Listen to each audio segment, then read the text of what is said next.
Hello दोस्तों, आज हम इग्नू के बारे में पढ़ेंगे जो कि इग्नू मास्टर्स MPS 8 की हम के बारे में पढ़ रहे हैं, जिसमें आप देखेंगे कि जैसे आप वीडियो में देख पा रहे हैं, भारत में राजनीति का विजय, विश्लेषण के दृष्टिकोण, भारत में विविधताओं की प्रकृति व राष्ट्रवादी प्रक्रियाएं, संविधान व्यवस्था में राज्य विकास के मुद्दे और क्षेत्रीय विषमताएं, सांप्रदायिक, ये सारे जो आप देख पा रहे हैं, ये सारे आपके टॉपिक्स हैं जो आपको पढ़ने हैं MPS 008 सिलेबस में। तो ये कुछ जो चैप्टर्स है वो आप यहाँ पर भी देख पा रहे हैं। तो मैंने बहुत ही कोशिश करी है कि मैं इस वीडियो को जल्दी से जल्दी ख़त्म करूँ, जो कि आप जब देखेंगे तो आपको पूरा चीज़ें रिमाइंड हो जाए और उन टॉपिक्स पे आप अपने आंसर्स को लिख पाएँ। हालांकि ये आंसर्स बहुत इजी हो सकते हैं अगर आपको थोड़ा सा आइडिया हो तो, बिकॉज MA के छात्र होने के नाते आपको ये सारी चीज़ों का ज्ञान होना चाहिए कि किस टॉपिक के बारे में हम किस प्रकार से लिख सकते हैं। तो पहला टॉपिक है भारत में राज्य राजनीति का विषय। इसमें आप देख पाते हैं कि 50 से 60 का दशक किस प्रकार से था। नेहरूवादी आदर्श, कांग्रेस का एक दलीय प्रभुत्व, भूमि सुधार और सामुदायिक विकास कार्यक्रम, दक्षिणी भारत में राज्यों के पुनर्गठन की मांग, दलितों आंदोलन, समाजवादी आंदोलन। तो बेसिकली ये सारे मैंने इस प्रकार से लिखे हैं जो कि आपको क्लियर हो जाए कि जो एग्ज़ाम में कुछ भी आए आप इसको लिख सकें। और मेरा पॉइंट ये है कि ये सारे मेरे खुद के बनाए हुए नोट्स हैं जो कि आप पढ़ सकते हैं, जो कि आपको काफ़ी हेल्प करेगा।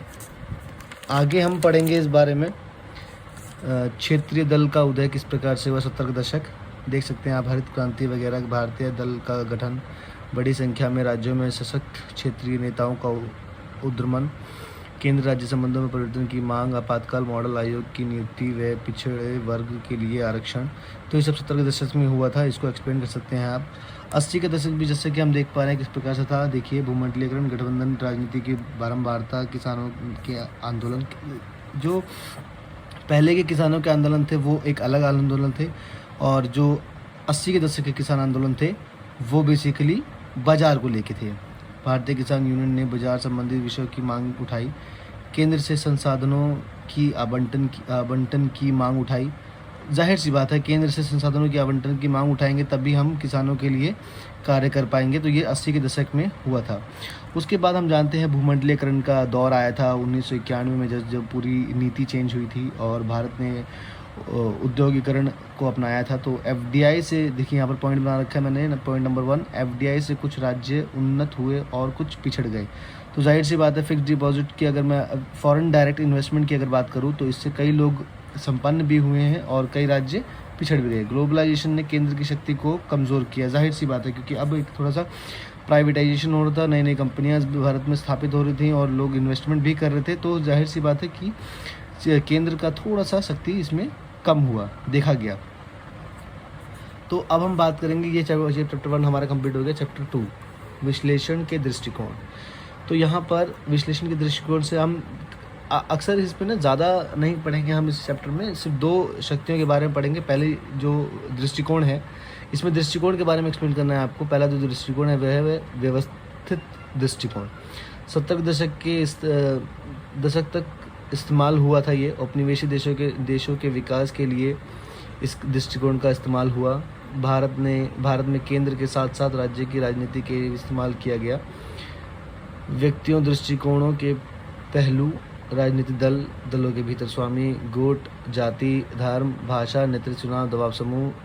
तो ये सब सारे, और मार्क्सवादी द्वारा कटु आलोचना। तो इनकी जो है मार्क्सवादी द्वारा कटु आलोचना की गई थी कि ये सक्सेसफुल नहीं है। उसके बाद मार्क्सवादी दृष्टिकोण में आप देख सकते हैं बहुत ही सिंपल पॉइंट्स बनाए हैं मैंने जो कि आपको क्लियर हो सके। किसी भी समाज में राजनीतिक आदर्शों, आर्थिक संबंधों, मार्क्सवादी का एक विकासशील देश में राजनीति, सांप्रदायिकता, मैं थोड़ा सा नीचे चला गया। किसी भी राज्य में राजनीति आर्थिक संबंधों द्वारा ही प्रभावित अथवा निर्धारित होती है। मार्क्सवादी एक विकासशील देश में राजनीति को विकसित देशों के साम्राज्यवादी से जोड़ता है। साम्राज्यवाद विश्व बैंक व IMF जैसी अंतर्राष्ट्रीय वित्तीय संस्थाओं की शर्तबद्धताओं द्वारा विकासशील देशों में राजनीति को प्रभावित करता है। व्यवस्थित विश्लेषण से भिन्न मार्क्सवादी दृष्टिकोण राजनीति को उसके इतिहास से जोड़ता है। सो इसमें मार्क्सवादी में भी दो तरह की विचारधारा है। एक तो है क्लासिकल मार्क्सवाद, अर्थव्यवस्था की एक अति निर्णयकारी भूमिका का अनुसरण करता है। अर्थव्यवस्था आधार होता है और राजनीतिक अधिरचना।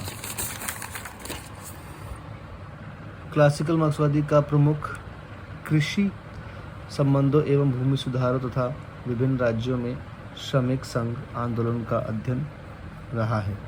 अब आता है नव मार्क्सवादी दृष्टिकोण। तो ये इसमें एक चैप्टर होता है, गैर आर्थिक, सांस्कृतिक, राजनीतिक अथवा किसी अन्य विषय को विश्लेषण के प्रति चेतना पर उचित ध्यान केंद्रित करता है। यहाँ पर चैप्टर 3 आया था हमारा। चैप्टर 3 में हमने देखा कि भारत में विविधताओं की प्रकृति व राष्ट्रवादी प्रक्रियाएं। जैसे कि हम जानते हैं नेहरू हमारे स्टार्टिंग से प्रधानमंत्री, मतलब पिछले स्टार्टिंग के 3 आम चुनावों में नेहरू का वर्चस्व रहा और इसमें देखा गया हमने कि नेहरू का एक ही था, अनेकता में एकता, ड्रीम ऑफ यूनिटी।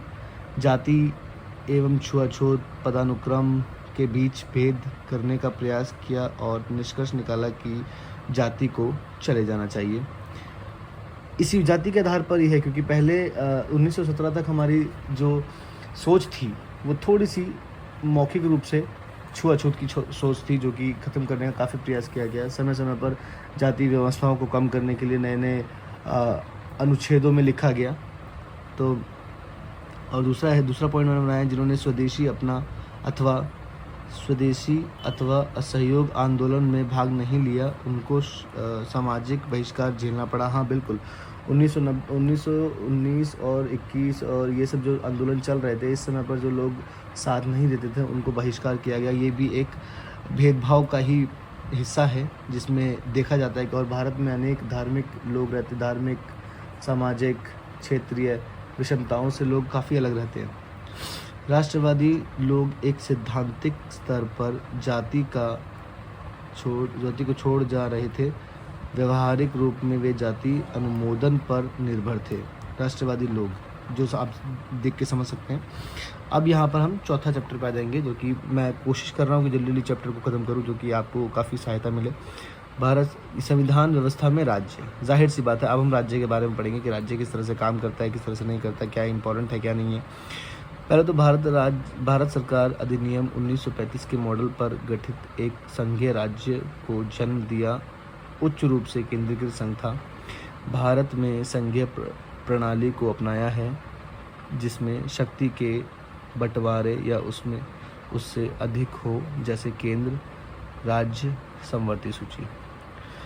राज्यों के क्षेत्रफल को बढ़ाना घटाना, नाम का बदलना, ये सभी शक्ति संसद को दी गई हैं। संघ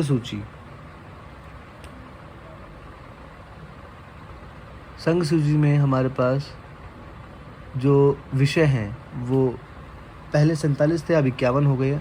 केवल केंद्र सरकार फैसला ले सकती है। संघ सूची में केवल केंद्र सरकार फैसला ले सकती है और केंद्र सूची में 100 विषय आते हैं। इसके अंतर्गत सुरक्षा, संचार, स्टॉक मार्केट, अंतर्राष्ट्रीय नीतियाँ, बैंकिंग, डाक, युद्ध, विदेशी ऋण, जल परिवहन, वायु परिवहन आदि इत्यादि इसी चीज़ में आते हैं, जिस पे केंद्र फैसला लेती है। इसके बाद आता है राज्य सूची। केवल राज्य सरकार फैसला ले सकती है, जिसके अंतर्गत 60 विषय आते हैं, जैसे कृषि, पंचायत राज, लोक व्यवहार, लोक स्वास्थ्य, जिला अस्पताल, पुलिस, सिंचाई इत्यादि। समवर्ती सूची की अगर हम बात करें तो इसमें केंद्र और राज्य दोनों मिलकर फैसला लेते हैं, जिसकी सूचियाँ अब 47 थी, अब 51 कर दी गई।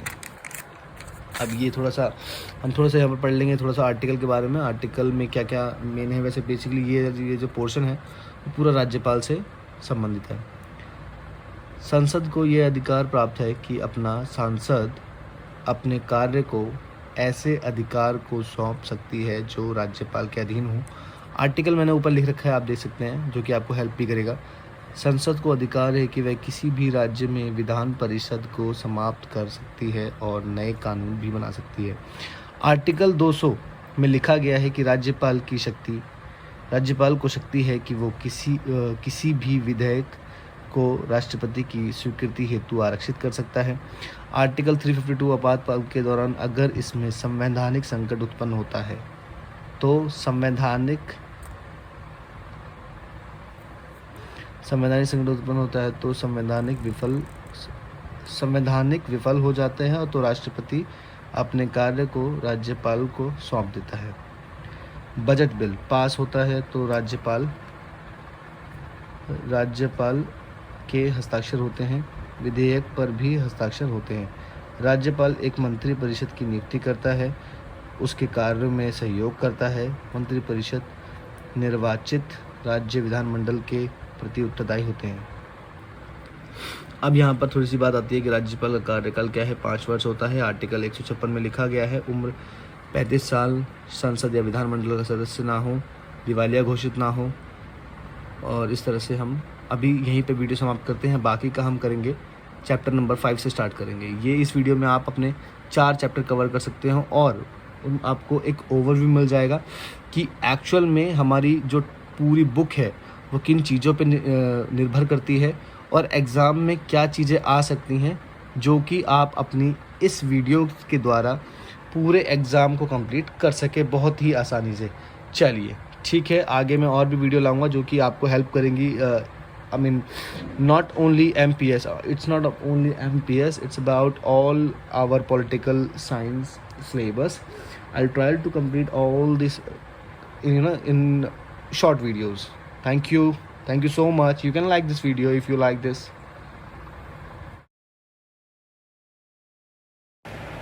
सो दोस्तों, अगर आपको ये वीडियो पसंद आई है तो आप इसको लाइक कर सकते हैं, सब्सक्राइब कर सकते हैं और शेयर करना है अपने दोस्तों को तो शेयर भी कर सकते हैं। Thank you.